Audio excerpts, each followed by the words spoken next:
شروع کرتی ہوں اللہ کے نام سے جو بڑا مہربان نہایت رحم کرنے والا ہے۔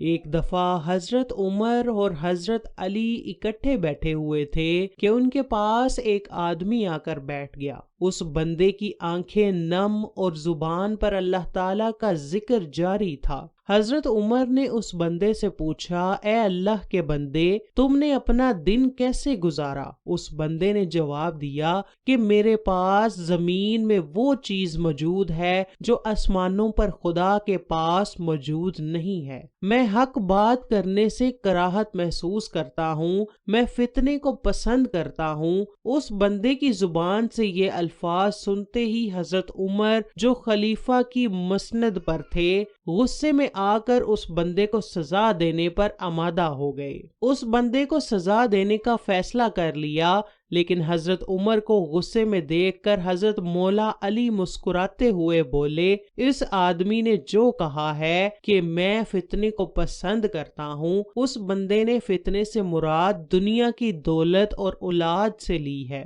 جیسا کہ اللہ تعالیٰ نے مال و دولت اور اولاد کو فتنہ کہا ہے۔ تمہارے مال اور تمہاری اولاد تو محض ایک فتنہ ہے۔ اس نے کہا ہے کہ میں حق کو ناپسند کرتا ہوں، اس بندے کی مراد یہ ہے کہ وہ موت کو سختی سے ناپسند کرتا ہے، جیسا کہ قرآن پاک میں ہے، اور آئی موت کی سختی حق کے ساتھ، یہ ہے جس سے تو بھاگتا تھا۔ اس نے کہا ہے کہ میں بنا وضو کے نماز ادا کرتا ہوں۔ اس نے یہ کہا ہے کہ میں رسول اللہ پر بغیر وضو کیے بھی درود و سلام بھیجتا رہتا ہوں، کیونکہ ہم وضو کے بغیر بھی صلاۃ پڑھ سکتے ہیں۔ اس بندے نے کہا کہ میں وہ چیز رکھتا ہوں جو اللہ تعالیٰ کے پاس آسمانوں پر نہیں ہے۔ اس سے مراد ہے کہ اس کے بیوی بچے جو اللہ تعالیٰ کے پاس نہیں ہیں۔ اللہ تعالیٰ ایک ہے، وہ واحد ہے، اس کی نہ کوئی اولاد ہے اور نہ اس کو کسی نے جنا ہے۔ یمن میں رہنے والے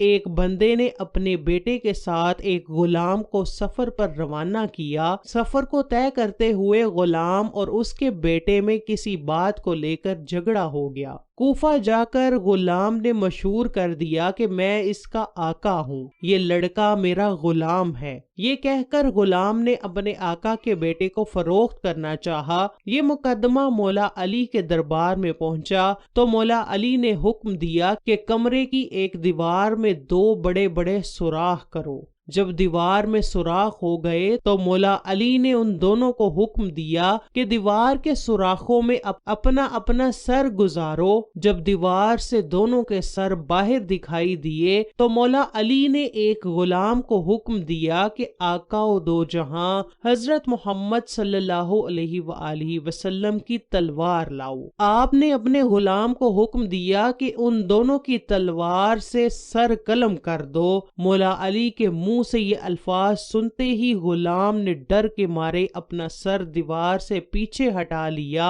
اور آقا کے بیٹے نے اپنا سر وہاں ہی رہنے دیا۔ اس طرح مولا علی کی حکمت سے ظاہر ہو گیا کہ آقا کون ہے اور غلام کون ہے۔ ایک بار حضرت علی کو چوری کے الزام میں پیش کیا گیا، اس کے ساتھ 2 گواہ بھی تھے۔ مولا علی نے فرمایا کہ جب بھی میرے پاس کوئی جھوٹا گواہ لایا جاتا ہے تو میں جھوٹے گواہ کو سخت سزا دیتا ہوں۔ جب مولا علی نے ان دونوں گواہوں سے تفتیش کی تو معلوم ہوا کہ یہ دونوں ہی جھوٹے گواہ ہیں۔ اللہ تعالیٰ سے دعا ہے کہ اللہ تعالیٰ ہم سب کو اہل بیت سے پکی اور سچی محبت نصیب فرمائے۔